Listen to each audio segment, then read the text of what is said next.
Sixers fans, how we feeling out there? I feel a little bit better.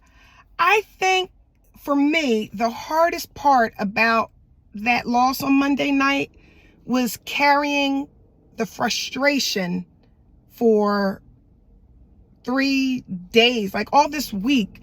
I just felt like, so to have to carry that after that loss, and it wasn't necessarily because we lost, it was like how we lost that I had the biggest issue with.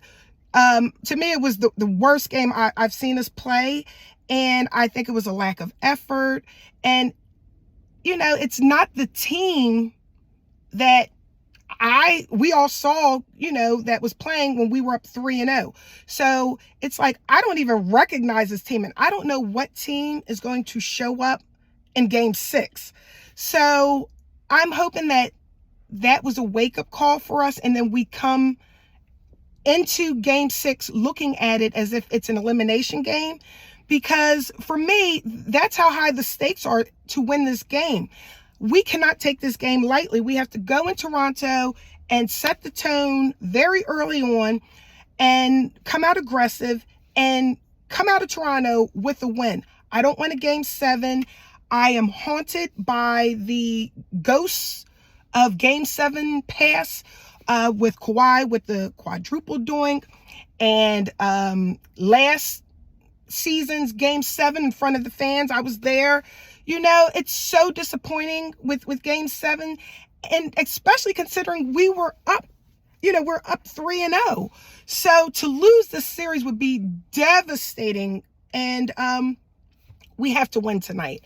I think Doc also feels the pressure of being that coach who can't close out playoff games and losing, 3-0 leads.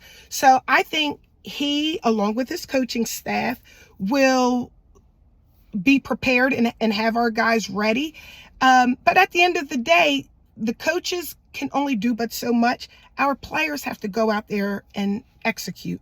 Our players have to go out there and protect the ball. We have to watch our turnovers. We have to pound the offensive boards. We have to pound the defensive boards. We have to be, playing together as a team and communicate with one another out there on the floor. And I think that is part of it. I think another huge part is I need James Harden to play aggressively. I need him to take more shots. And I know he's slower, but I feel like he can still play a different game, but he still needs to get out there and score. Like, I don't think he's dropped off that much after, just a few games, unless his hamstring is really, really bothering him. But I need him to take more than 11 shots. The last game, he only shot 11 times. I need more from James Harden in order for us to win this game. I think Tobias is playing the most consistent game, and I'm expecting that from Tobias again. I think he's going to play really hard offensively and defensively. So if Tobias just keeps playing that game, we'll be fine. I think Nick Nurse has figured out Maxey and has slowed Maxey down a little bit. But I think Maxey will still have a really good game tonight, because at the end of the day, he's still the fastest guy out there on the court.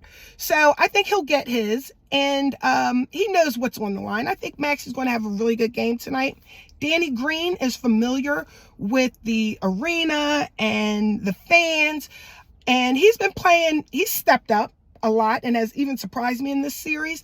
So I think Danny is going to, he's not going to be a superstar out there, but I think he's going to give us what we need. And I'm saving Joel Embiid, our MVP, for last, because believe it or not, I think this game all boils down to how he plays tonight. If JoJo comes out on the floor holding that thumb and moping and shoulders drooped and whatnot, I am going to lose it, because he's the leader and the other players look to him and they follow his lead and they feed off his energy. So I need JoJo to come out there with his MVP game face on tonight and is ready to play. And, I know his thumb hurts, and I'm not trying to belittle the pain or anything, but he has to play through this. And I don't think Joe wants to be reminded of that crying meme that he had when we were eliminated in Toronto in Game 7. And I think he's going to carry this team on his back, and we're going to get the win. And I think JoJo is going to, really step up and be that MVP player that, we need for this game. So I'm just looking for team effort. I need Joe to be the leader out there. And I think we pull this out in Game 6 and just end the series, and then we can just regroup. So I need everyone to clap your hands. Everybody for Philadelphia 76ers. Go Sixers.